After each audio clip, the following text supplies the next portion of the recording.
Bonjour à tous et à toutes et bienvenue sur la chaîne Addictif59, la chaîne destinée aux geeks. Après avoir fait la review de la marque 2 full plastique de chez Hot Toys, on se retrouve aujourd'hui avec la marque 3 mais en version die-cast, c'est-à-dire avec des parties en métal. Donc on est toujours chez Hot Toys, on est toujours sur une movie masterpiece. Il s'agit de la MMS 314 D12, D12 pour die-cast numéro 12. Donc on est sur une diecast, ok, mais on est sur une version un peu particulière. Il s'agit de la version Stealth Mode. Vous allez me dire, mais Addictif, qu'est-ce que c'est que cette version Stealth Mode? Je vais me faire un plaisir de vous l'expliquer.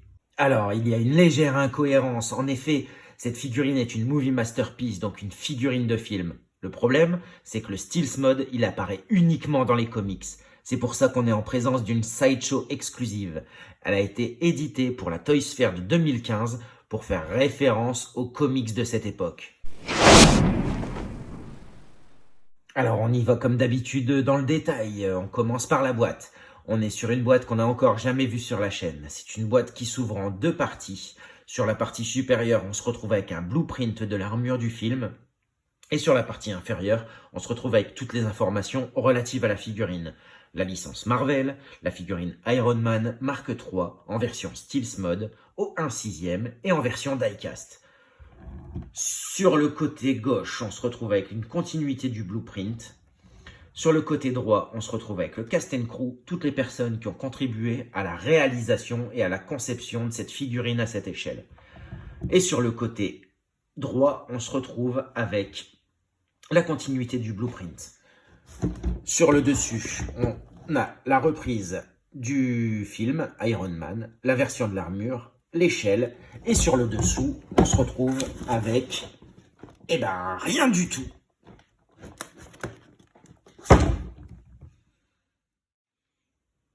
On y va pour l'ouverture, elle s'ouvre en deux parties, une partie supérieure et la partie inférieure qui laissera apparaître le polystyrène. Alors on y va.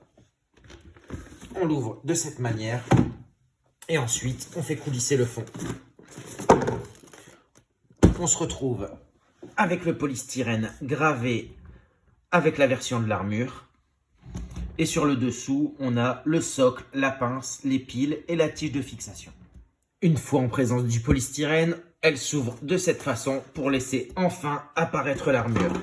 Comme vous pouvez le constater, on est vraiment sur une teinte particulière qui est donnée à cette marque 3. Fini le rouge et le or.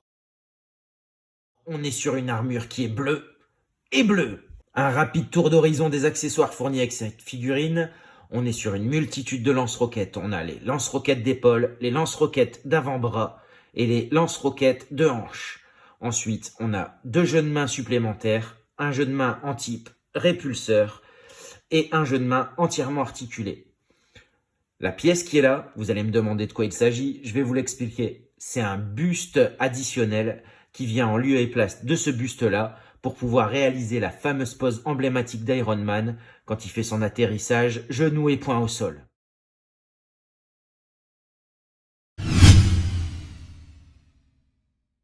Une nouvelle fois, rapide visuel de près des accessoires fournis. Donc là, les lance-roquettes d'épaule qui viennent se fixer à l'aide d'un aimant et ils sont orientables. De cette manière-là, vous pouvez constater que la peinture, elle est à la fois brillante, mais à la fois un petit peu mate aussi. Ensuite, on a les lance-roquettes au niveau des avant-bras. Pareil, avec une peinture mi-mate, mi-brillante. Et avec un souci de finition vraiment impressionnant. Ici, il ne s'agit pas d'un aimant, c'est un truc qui va venir se clipser dans l'avant-bras. Ensuite, on a les lance-roquettes de hanche, ou plutôt les flares, dont il se sert pour détourner les missiles des avions. Alors, comme vous pouvez le constater par rapport à la marque 2, rien n'est modifiable sur l'armure. C'est toujours un changement de pièce. On verra ça dans le détail après. Donc, on a les mains avec répulseur, enfin en position répulseur, avec le répulseur rouge, spécifique à cette armure. Donc vous pouvez constater qu'il y a le répulseur rouge, le arc réacteur rouge et les yeux rouges. Alors pour cette armure, figurez-vous que j'ai des piles qui fonctionnent. On va pouvoir enfin voir le light-up fonctionner sur une armure Hot Toys. Et enfin, la dernière paire de mains, c'est comme d'habitude, la main articulée, toujours avec le répulseur rouge, mais qui permet d'avoir une pose des mains beaucoup plus naturelle. Avant de passer au détail de la figurine, je vais vous montrer le deuxième étage de cette boîte. Donc là, ici, on le referme pour éviter que tout se casse la gueule. Et ici, en tirant tout simplement, on se retrouve hop, avec la partie inférieure de la boîte. Donc on a la notice d'utilisation, on a un socle, les piles et la pince de fixation qui vient se fixer au niveau des hanches. Concernant le socle, on est sur un socle un peu spécifique par rapport à une Mark III standard. En effet, la Mark III standard reprend un socle de type Hall of Armor, tandis que là, on est en présence d'un socle avec une représentation de l'Arc Reactor, avec marqué Stark Industries, et avec Iron Man Mark III Stealth Mode.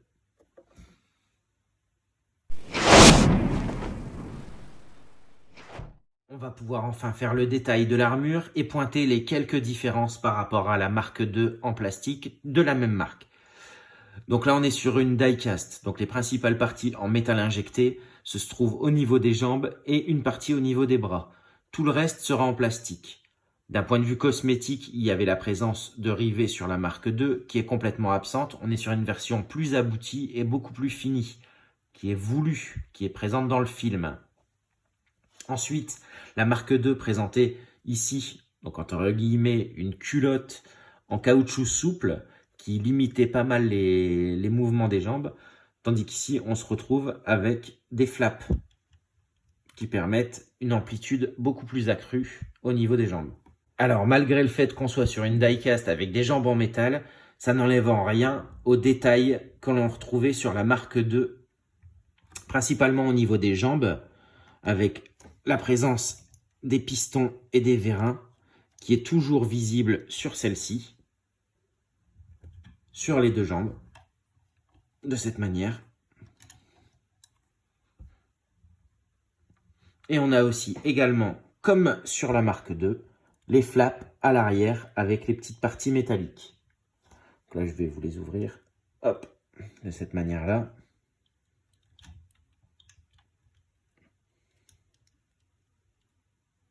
Voilà. Donc on a toujours les flaps de vol qui sont présents sur l'armure.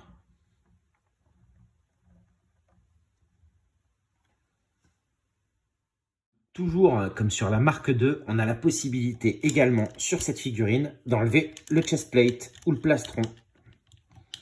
Il suffit de déclipser de cette manière-là.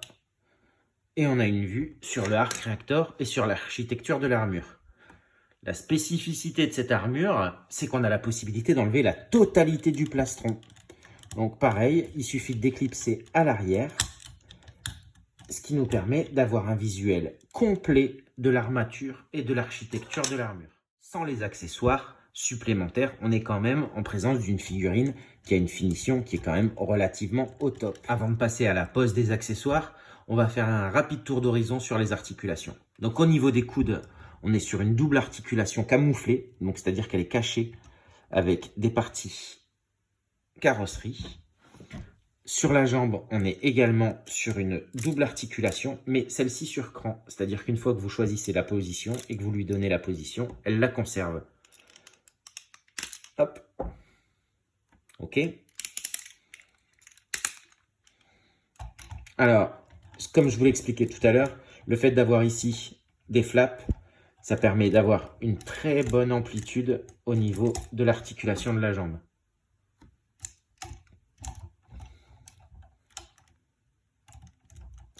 Maintenant, on va enfin pouvoir passer aux accessoires complémentaires de l'armure. Alors, pour les accessoires, on va mettre en place les lance-roquettes d'épaule. Il suffit simplement de retirer ces deux parties qui sont maintenues par un simple aimant et de remplacer avec les parties additionnelles. Donc là, hop, on a les lance-roquettes d'épaule. Ensuite, au niveau des avant-bras, ici, on a cette partie-là qui s'enlève et sur laquelle on vient fixer les lance-roquettes d'avant-bras. Et même chose de l'autre côté. Ensuite, au niveau des hanches, on a les flares qui doivent ici s'enlever. Alors, avec l'ongle, c'est pas évident. Tac. Et on met cette partie-là. Hop. Ici, pareil. On retire celle-ci et on remplace avec les flares. Et voilà. Donc en version full armée, on se retrouve avec une armure qui est quand même assez impressionnante.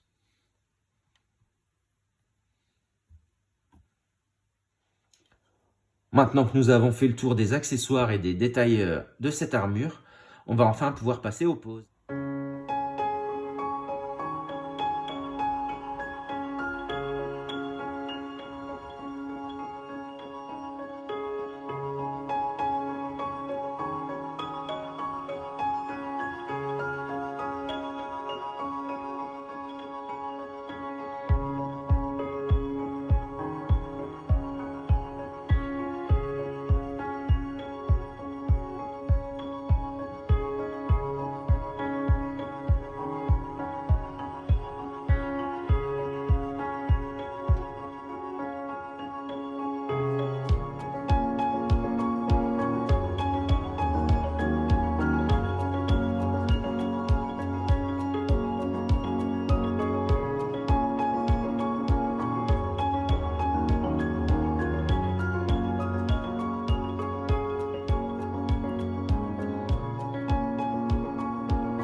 Bon allez les gars, c'est parti.